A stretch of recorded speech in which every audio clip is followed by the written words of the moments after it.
मेरी सास अपाहिज थी और मेरा पहला पति एक नंबर का नशेड़ी था। उसे ना अपनी माँ की परवाह थी और ना ही अपने बच्चों की। मैंने तंग आकर उसका ही घर छोड़ दिया था और दूसरी शादी कर ली थी।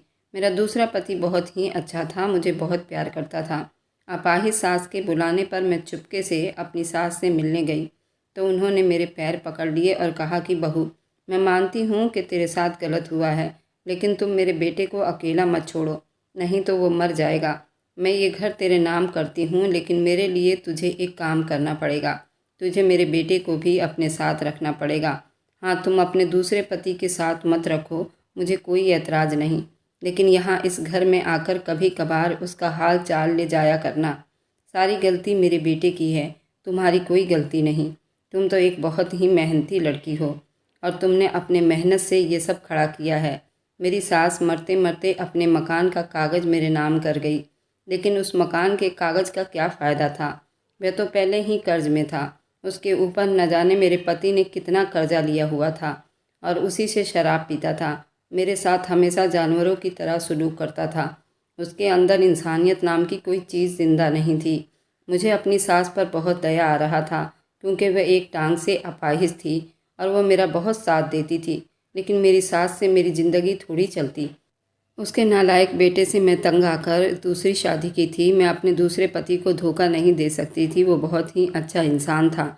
भला अब मैं अपनी ज़िंदगी को नर्क क्यों बनाती? पिछले कई सालों से मैं ऐसी नर्क की ज़िंदगी जीती आई थी, भला अब वापस फिर से मैं ऐसी ज़िंदगी को क्यों स्वीकार करती? मेरी सास तो इतना कहकर आखिरी सांस लेकर भगवान को प्यारी हो गई। मैंने अपनी सास का अंतिम संस्कार करवाया और अपने पति की कोई खोज नहीं निकाली। मुझे उसकी शक्ल भी नहीं देखनी थी। अगर वो मुझे देख लेता तो न जाने वो क्या कर बैठता, इसलिए मैंने उसकी कोई खोज नहीं निकाली। वो कहाँ है, मर गया है या जिंदा है? मुझे उससे क्या लेना देना था? मर ही जाता तो ठीक था, कम से कम धरती की बोझ तो कम होती। उसने मेरे साथ बहुत ही अन्याय किया था। नशे की हालत में उसने मेरे शरीर को पूरा छलनी कर दिया था। सिगरेट से मेरे पूरे बॉडी को जला चुका था। वह शराब पीने के बाद इंसान नहीं रहता था। आए दिन नशा करके नाली में गिरकर वह यूं ही गंदे कपड़ों में बिस्तर पर पड़ा रहता और बदबू मारता रहता और मेरे साथ हैवानियत करना नहीं छोड़ता था। जब मैंने उसके घर में पहली बार कदम रखा था, उस रात भी वह पूरा नशे में था और नाली में गिरकर सुहाग रात मनाने कमरे में आया था। मैं तो उसे देखकर ही डर गई थी और ज़ोर से चिल्लाने लगी थी। मुझे उसके अंदर से बहुत बदबू आ रही थी। शायद वह नाली में या गटर में गिरकर आया था, यूं ही गंदे कपड़ों से बिस्तर पर सो गया था। मुझे तो उसको देखकर ही उल्टी आ गई थी और मैं घबरा गई थी। उस कमरे में से भागना चाहती थी, लेकिन उसने अपने गंदे हाथों से धक्का देकर मुझे ज़मीन पर गिरा दिया। वह नशे में गाना गाने लगा, सुहाग रात है, घूंघट उठा रहा हूँ मैं। नहीं नहीं, तुम पर यह सूट नहीं करता, तुम तो मुझे बहुत चालू चीज़ लगती हो। तुम्हें काबू करना तो मेरे दाएं हाथ का खेल है। उस वक्त मेरी उम्र भी बहुत कम थी। मैं उससे बहुत डर गई थी। इतनी जोर का धक्का दिया था कि मैं संभल ही नहीं पाई थी। उसके बाद उसने मुझे अपने बाजुओं में जकड़ लिया था। मैं बहुत चीख रही थी। उसने अपने गंदे हाथ मेरे मुंह पर रख दिए। मुझे बहुत उल्टियाँ होने लगी, लेकिन उसको तो मेरी कोई परवाह ही नहीं थी। अपने काम में लगा रहा और मैं उसके हैवानियत से बेहोश हो चुकी थी। सुबह होश आया तो पूरा कमरा कीचड़ से भरा हुआ था और इतनी बदबू कर रही थी। मेरी सास एक टांगों से घसीटते घसीटते कमरे में आई और कहा, बेटा बहुत बदबू आ रही है, इसे साफ़ कर दो। वह तो कब का नहा धोकर बाहर जा चुका है, उठो और ये सब साफ़ करो। मैं बहती आंखों से उठी और उस कमरे को साफ़ करने लगी। मैं एक दिन की दुल्हन थी और मेरी हालत इतनी ख़राब थी। अब मेरे साथ हर रोज़ इसी तरह होता था। मेरी सास उसे गालियाँ सुनाती, लेकिन वह मेरी सास के ऊपर ही चढ़ जाता, उसे भी गालियाँ देता, चीखता चिल्लाता। मैं आज बैठकर अपनी पिछली बातों को सोचने लगी। मैं लोगों के घरों में दूध बेचने का काम किया करती थी। मैं देखने में बेहद खूबसूरत थी। मेरी खूबसूरती देखकर कोई भी अंदाज़ा बिल्कुल भी नहीं लगा सकता था कि मैं एक शादीशुदा औरत हूँ। मेरी शादी कम उम्र में हो चुकी थी। शादी को लेकर हर लड़की की तरह मेरे भी कई सारे सपने थे, लेकिन मेरा पति एक नंबर का पियक्कड़ आदमी था। मजबूरी में मैं लोगों के घरों में गाय का दूध बेचकर अपने घर का पूरा खर्चा चलाती थी, क्योंकि मेरे 2 छोटे छोटे बच्चे भी थे। मेरा बड़ा दिल करता था कि मेरा पति रात भर मुझे प्यार करे। मेरी भी कई सारे जज्बात थे, लेकिन मैं जब किसी हैंडसम लड़के को देखती थी तो मेरा उस पर दिल आ जाता था। मैं दूध बेचने के साथ साथ अपने ज़रूरत को भी पूरा किया करती थी। मैं एक कम उम्र की औरत थी। मुझ में रात भर पति के साथ क्रिकेट खेलने की ताकत कई गुना ज़्यादा थी। एक दिन मैंने एक नए नए बंगले पर दूध बेचने के लिए गई थी। वहाँ पर जो मालिक था वो मुझे बड़े ही गहरी निगाहों से देख रहा था। उस मालिक को देखते ही मेरे अंदर के जो जज्बात थे वह तुरंत ही उमड़ने लगे थे। मेरा दिल जोरों से धड़कने लगा था। अब यही काम हर दिन शुरू हो गया था। वह मालिक भी दूध के बहाने मुझे छूने की कोशिश किया करता था, जिससे मेरे तन बदन में एक बिजली सी चमकने लगती थी। एक दिन मालिक के घर पर कोई भी नहीं था। जब मैं दूध देने के लिए वहाँ गई तो मुझसे कहने लगा, आज मेरा दूध लेने का मन नहीं है। ये सुनते ही मैं थोड़ी मायूस हो गई थी। तभी वो मुझसे कहने लगा, आज मेरा मन तुम्हारे साथ प्यारी प्यारी बातें और तुम्हारे साथ आज पूरा दिन मैं क्रिकेट खेलने का मन कर रहा है। अगर तुम अपना कुछ समय मुझे दोगी तो उसके बदले मैं तुम्हें काफ़ी अच्छी कीमत भी दूंगा। जिसे सुनते ही मेरे चेहरे पर एक शैतानी मुस्कुराहट आ गई थी और तभी वो मेरा हाथ पकड़कर मुझे अपने साथ अपने कमरे में ले गया था। फिर लाइट बंद करते ही उसने कहा, मेरे तेल से पूरे शरीर में मसाज कर दो, उसके बाद मैं तुम्हें बताता हूँ। मेरा नाम अमृति था। मेरी उम्र 16 साल थी। मैं एक बहुत ही गरीब गांव से संबंध रखती थी। मेरे माँ बाप बचपन में ही चल बसे थे। मेरे भाई ने मुझे पाल पोस कर बड़ा किया था, लेकिन जब मेरे भाई की शादी हुई तो भाभी के आ जाने के बाद मेरे भाई में बहुत सारा बदलाव आने लगा था। मेरी भाभी दिन भर मुझसे घर का काम करवाया करती थी। उन्होंने मुझे घर में पूरा नौकरानी बनाकर रखा हुआ था।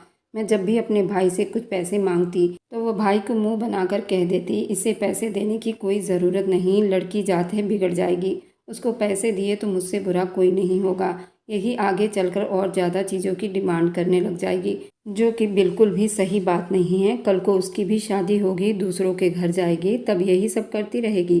तुम्हारा ही नाम खराब होगा ना। मेरी भाभी हमेशा ही भाई को भड़काया करती थी। मेरे भाई की शादी मेरे गांव के पड़ोसी गांव से हुई थी।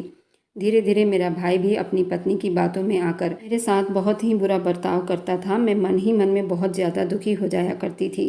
मैं जब भी अपनी सहेलियों के साथ बैठा करती थी तो अपने सारे दुख दर्द उन्हें बताया करती थी। सहेली के साथ बैठकर मेरा भी मन लग जाया करता था। मेरी सारी सहेलियों की शादी मुझसे पहले हो गई थी, क्योंकि हमारे गांव में लड़कियों की शादी कम उम्र में ही कर दी जाती थी। लेकिन माँ बाप लड़कियों की शादी में लड़के वालों को मुँह मांगी कीमत भी दिया करते थे।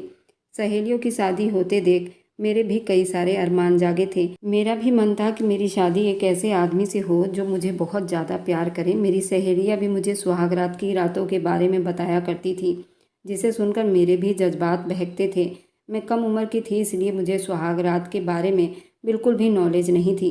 मेरी सहेलियों के पास मोबाइल थे, इसलिए मुझे सारी ऐसी वीडियो निकाल कर बड़े ही आराम से दिखाया करती थी। शुरू शुरू में तो मुझे वह सब देखने में बहुत ही ज़्यादा शर्म आती थी, लेकिन अब धीरे धीरे मुझ में वो वीडियो देखने की हिम्मत पैदा होने लगी थी।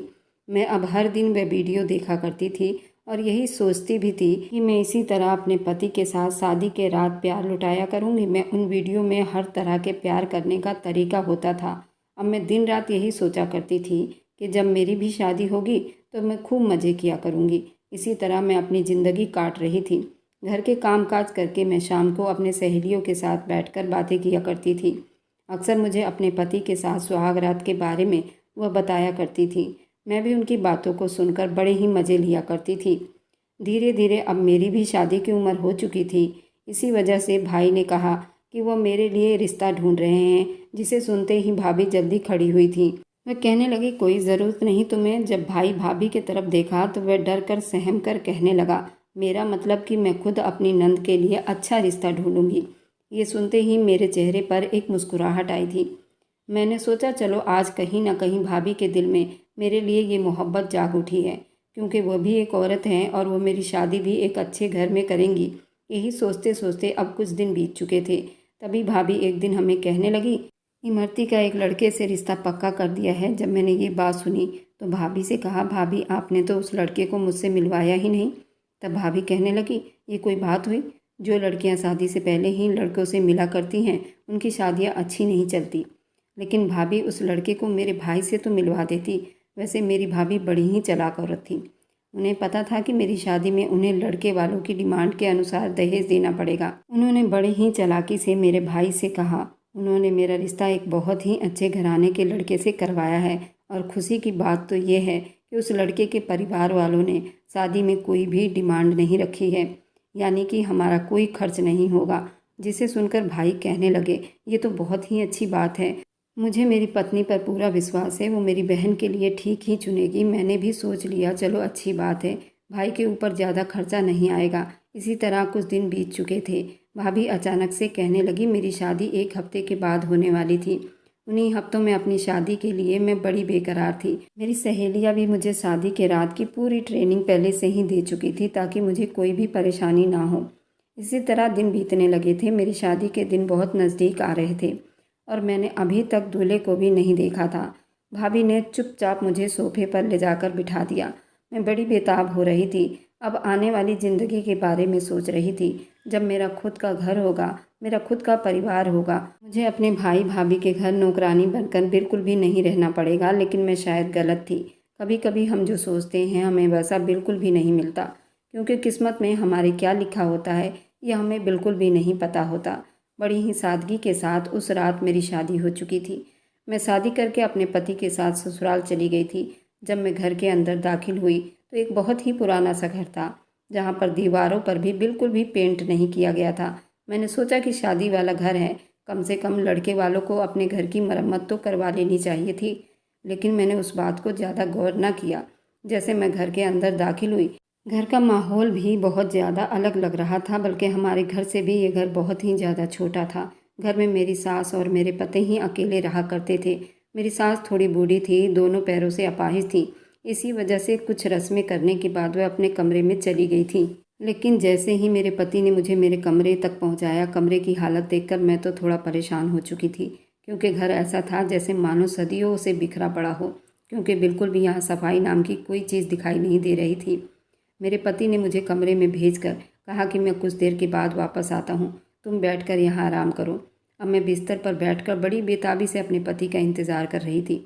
मैंने सोचा चलो घर जैसा भी हो, लेकिन पति तो अच्छा निकलेगा, क्योंकि उसने शादी के बीच हमसे कोई भी डिमांड नहीं की थी। इस वजह से मैं बहुत ज़्यादा खुश थी। अब मैं अपने पति के साथ आने वाले टाइम के बारे में सोच रही थी। मुझे किस तरह अपने पति से प्यार करना है, पति को कैसे अपने तरफ करना है, यही सोच सोच कर मैं मन ही मन में थोड़ी खुश हो रही थी। लेकिन फिर पूरे 2 घंटे के बाद मेरा पति कमरे में दाखिल हुआ। लेकिन वह जिस हालत में आया था उसे देखकर मैं चौंक सी गई थी, क्योंकि वह पूरे नशे में धुत था। मैंने अपने पति को पकड़ा और उन्हें बिस्तर पर बिठाया। तभी मेरे पति ने मुझे पकड़कर बिस्तर पर धक्का दे दिया और फिर लाइट बंद करते ही पूरे जोश के साथ मेरे साथ जो किया, उन्होंने मेरी चीख निकाल दी थी। मैं चाहती थी कि मेरा पति मुझसे प्यार करे, कुछ बातें करे, लेकिन जिस हाल में और जिस तरीके से वो मुझ पर प्यार लुटा रहा था, ये मुझे बड़ा ही खराब लग रहा था। मुझे ऐसा लग रहा था मानो कोई मेरे साथ ज़बरदस्ती कर रहा हो, मेरे जिस्म को चीड़ फाड़ रहा हो। लेकिन अभी तक मुझे सच्चाई के बारे में बिल्कुल भी कुछ भी पता नहीं था। वही सच्चाई जिसे मेरी भाभी ने मुझे और मेरे भाई से छुपा कर रखा था। मेरी भाभी ने बड़ी चालाकी के साथ ये सब खेल खेल लिया था। दूसरे दिन जब मैं उठी तो मुझे बिस्तर से उठने की भी हिम्मत नहीं हो रही थी। मेरा पूरा बदन कमज़ोर हो चुका था। लेकिन सुबह सुबह मेरी सास दरवाज़ा खटखटाने लगी थी। वह बैठे बैठे चला करती थी। वह रेंगते हुए मेरे दरवाजे तक आई थी। मुझसे कहने लगी, जल्दी उठो और घर की सफाई करो। जिसे सुनकर मैं बिल्कुल हैरान हो चुकी थी। भला कौन सी सास बहू को दूसरे दिन घर की सफाई के लिए कहती है। लेकिन मैंने सोचा कि शायद उनका यही रिवाज होगा। इसी वजह से मैं नहा धोकर कमरे से बाहर निकली तो मेरी सास ने मुझे झाड़ू पोछा पकड़ा दिया और कहा, पूरे घर के अच्छे तरीके से सफाई करो। बहुत टाइम से घर के अच्छे तरीके से सफाई नहीं हुई है और मैं खुद अपाहिज हूँ, तो मैं घर की सफाई नहीं कर पाती। तुम आ गई हो तो अब से तुम ही किया करोगी। ये सब देखकर मैं आंखें बड़ी बड़ी करके अपनी सास की तरफ देख रही थी। इसका क्या मतलब था? मेरी सास की शायद दोनों टांग काम नहीं करती थी। वह बिस्तर पर ही पड़ी रहती थी। वह बच्चों की तरह बैठकर बाथरूम पेशाब के लिए जाया करती थी। ये सब देखकर मैं आंखें बड़ी करके अपनी सास की तरफ देख रही थी। लेकिन नई नई शादी हो जाने की वजह से मैं अपनी सास से कोई सवाल जवाब नहीं कर सकती थी। इसी वजह से मैं चुप रही। इस तरह मैंने सारा दिन घर की सफाई में बिता दिया था। मेरे हाथों की जो मेहंदी थी वह भी एक दिन में छूट चुकी थी, क्योंकि घर काफ़ी दिनों से गंदा पड़ा हुआ था, जिसे साफ करते करते मेरे हाथों की मेहंदी भी उतरने लगी थी। मैंने सोचा चलो आज मेरा पहला दिन है और ससुराल में तो ये सब करना ही पड़ता है और घर भी तो मेरा खुद का ही है। यही सोचकर मैंने रात का खाना बनाकर तैयार कर दिया था। मेरी सास ने खाना खाया और जब मैं अपने पति का इंतज़ार करने लगी तो मेरी सास मुझसे कहने लगी कि तुम्हें कोई ज़रूरत नहीं, वह खुद ब खुद बाहर से खाना खाकर ही आएगा। मैंने भी चुपचाप अपनी सास की बात को मान लिया था और खाना खाने लगी थी और मेरी सास अपने कमरे में चली गई। अब मैं अपने पति का इंतज़ार कर रही थी। आज फिर रात को मेरा पति लेट वापस आया और आज फिर वो पूरे नशे की हालत में लौटा था, जिसे देखकर मैं फिर से बड़ी ही परेशान होने लगी। आज भी मेरे पति ने पहली रात की तरह मुझ पर अपनी हैवानियत दिखाई थी। मैंने कई बार उन्हें पीछे करने की बहुत कोशिश की थी, लेकिन मेरे पति की जो पकड़ थी वो इतनी मजबूत थी कि मैं उन्हें अपने से दूर भी ना कर सकती थी। ऐसे ही दिन बीतने लगे थे। मुझे जैसे लग रहा था ये मानो इस घर में काम करने के लिए आई हूँ, और रात को भी इसी तरह होता रहा था। मेरा पति रोज़ रात को नशे की हालत में आता और मेरे साथ जो ज़बरदस्ती करता।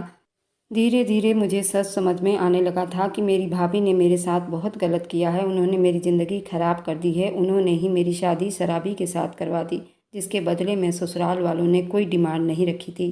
मेरा दिल बहुत ज़्यादा दुखी था। मैं जाकर अपने भाई को भी सारी सच्चाई के बारे में बताऊं, लेकिन मुझे पता था कि मेरा भाई फिर से मुझ पर विश्वास नहीं करेगा और फिर वह भाभी का ही साथ देगा।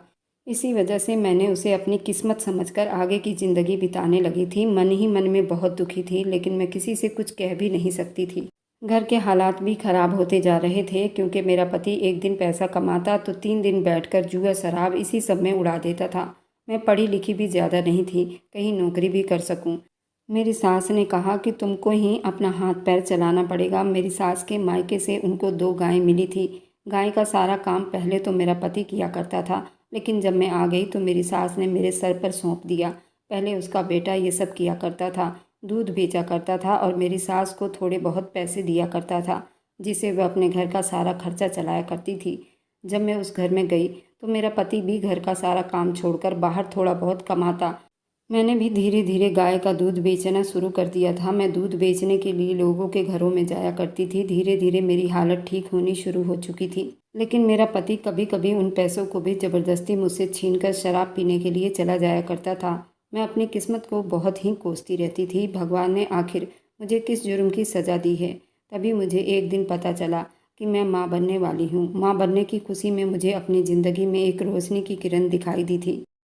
बच्चे को देखकर ही मैंने अपनी आने वाली ज़िंदगी के बारे में सोच लिया था। मेरी सास भी अब मुझ पर ध्यान देने लगी थी और मेरा मान सम्मान करने लगी थी, क्योंकि मैं उनके बेटे के बच्चे को जन्म दे रही थी।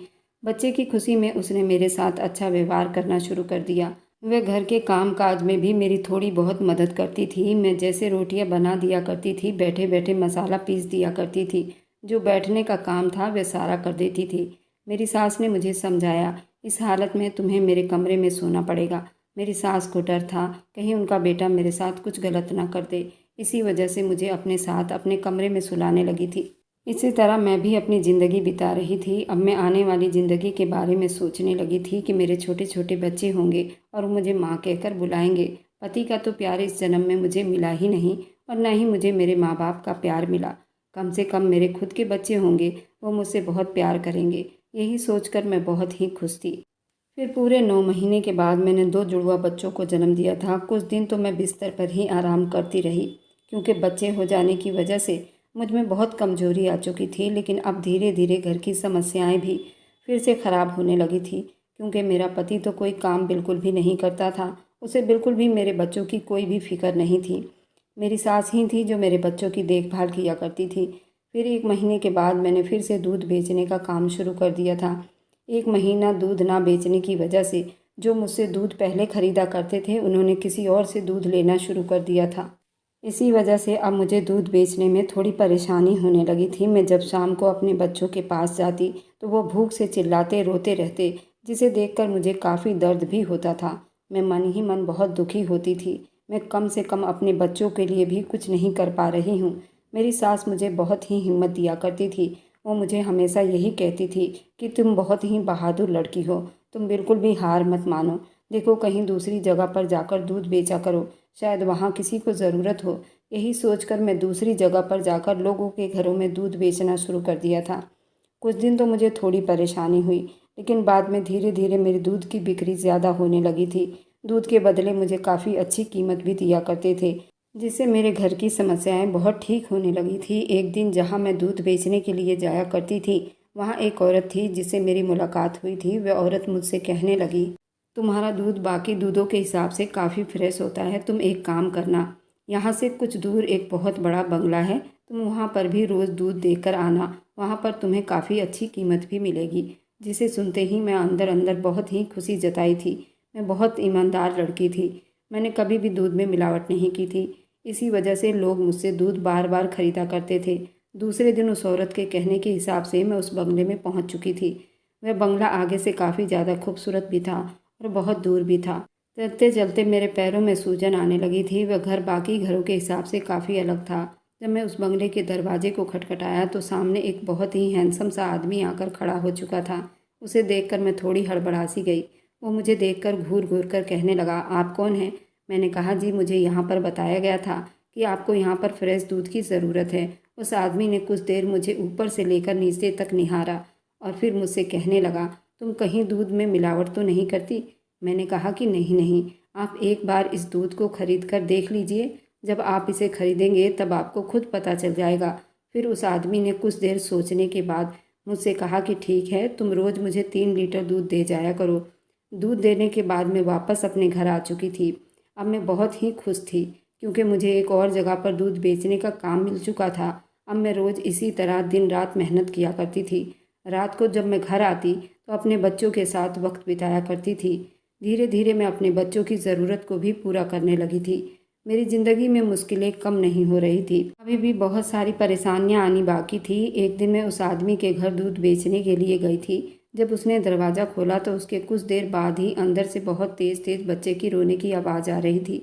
वह आदमी भागता हुआ उस बच्चे को चुप कराने के लिए घर के अंदर चला गया था। बच्चों की आवाज़ सुनकर मैं भी अंदर भागती हुई गई थी। उसका बच्चा बहुत ही ज़ोरों से रो रहा था। उससे बिल्कुल भी चुप नहीं हो रहा था। जैसे वह आदमी बच्चे को चुप करा रहा था। मैं एक माँ थी और इसी वजह से मैंने उस बच्चे को गोद में लेने के लिए कहा कि मैं उसके बच्चे को चुप करवा देती हूँ। वो मुझे बड़ी बड़ी आंखों से घूर कर देखते हुए कहने लगा कि तुम तो एक लड़की हो और तुम कहाँ से बच्चे को संभाल पाओगी। तभी मैंने उससे कहा कि मेरे भी 2 छोटे छोटे बच्चे हैं, आप एक बार मुझ पर भरोसा करके देखो। जब उसने बच्चे को मेरी गोद में दिया तो वह कुछ ही देर बाद वह बच्चा बिल्कुल चुप हो चुका था। वह बच्चा देखने में बड़ा ही खूबसूरत था। उसकी मासूमियत तो उस बच्चे के चेहरे पर झलक रही थी। वह आदमी मुझे फिर से बड़ी बड़ी आंखें करके देख रहा था। तभी वो मुझसे कहने लगा, तुम्हारी उम्र तो ये अंदाज़ा बिल्कुल भी नहीं लग रहा कि तुम 2 बच्चों की माँ हो। कुछ देर में उसका बच्चा बिल्कुल चुप होकर सो गया था। उस बच्चे को मैंने उस आदमी को वापस दे दिया और दूध देने के बाद मैं अपने घर आ चुकी थी। अब मैं रोज़ दूध देने के बाद उस आदमी के साथ बातचीत किया करती थी। वह आदमी बड़ा ही शरीफ इंसान मालूम पड़ रहा था। उसने बताया था कि उसका एक बच्चा है और बच्चे की डिलीवरी के बाद उसकी माँ चल बसी थी। इसी वजह से तभी से वो बच्चे को खुद ही संभाल रहा है।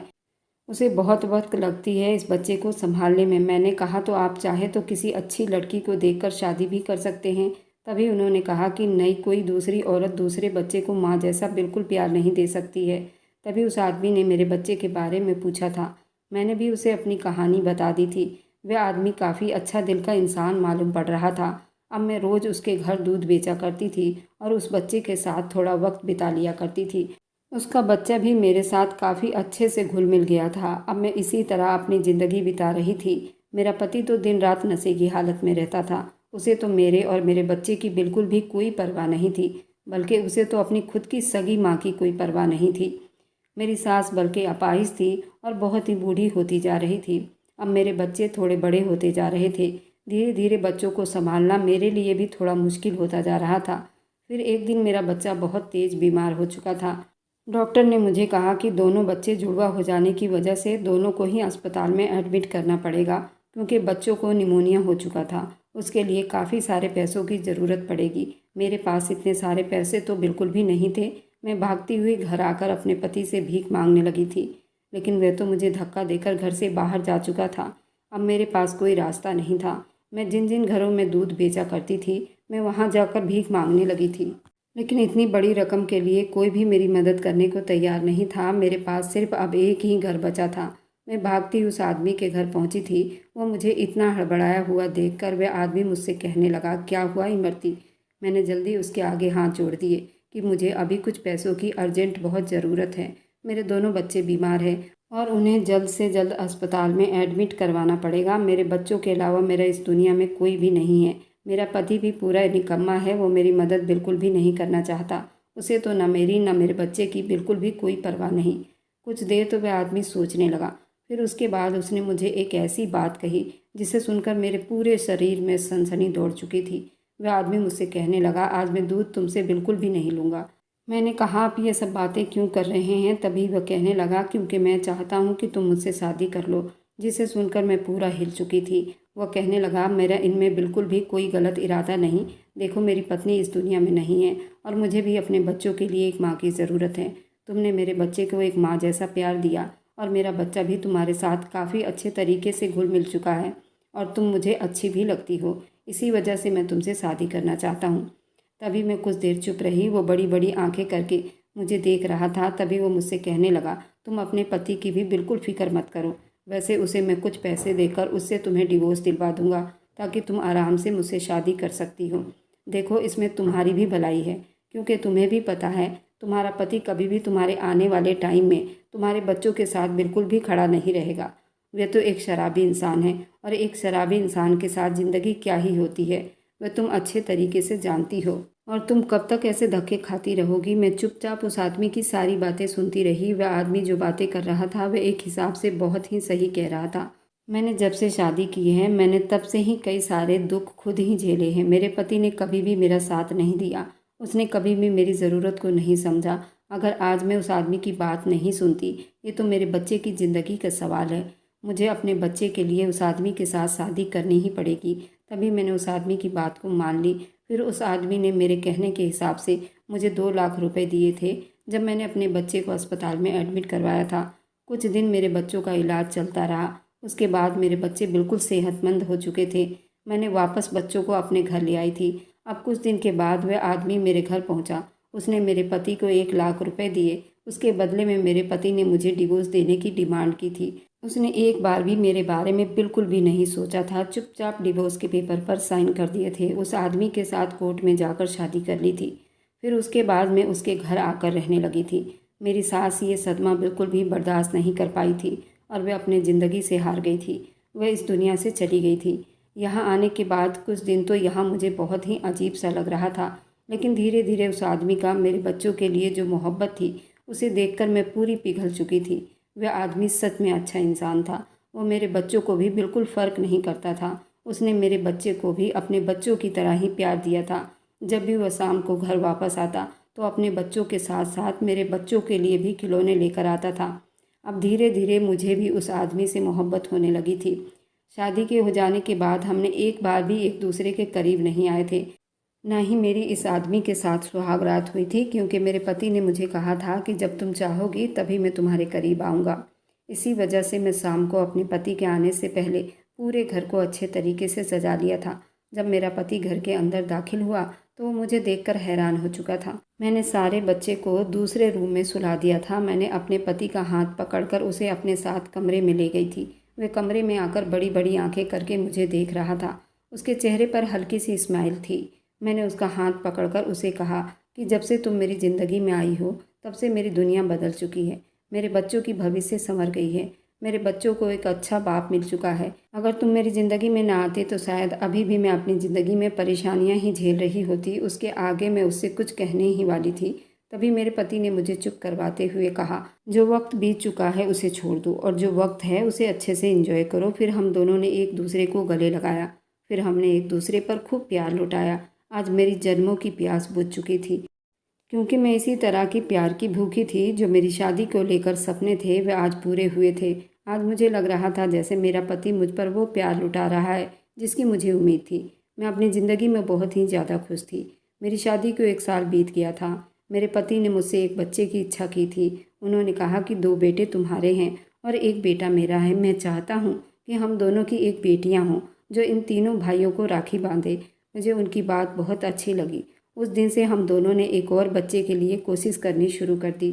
मेरी शादी को 2 साल के बाद मैंने एक बेटी को जन्म दिया था। मेरे घर में खुशियाँ ही खुशियाँ थी।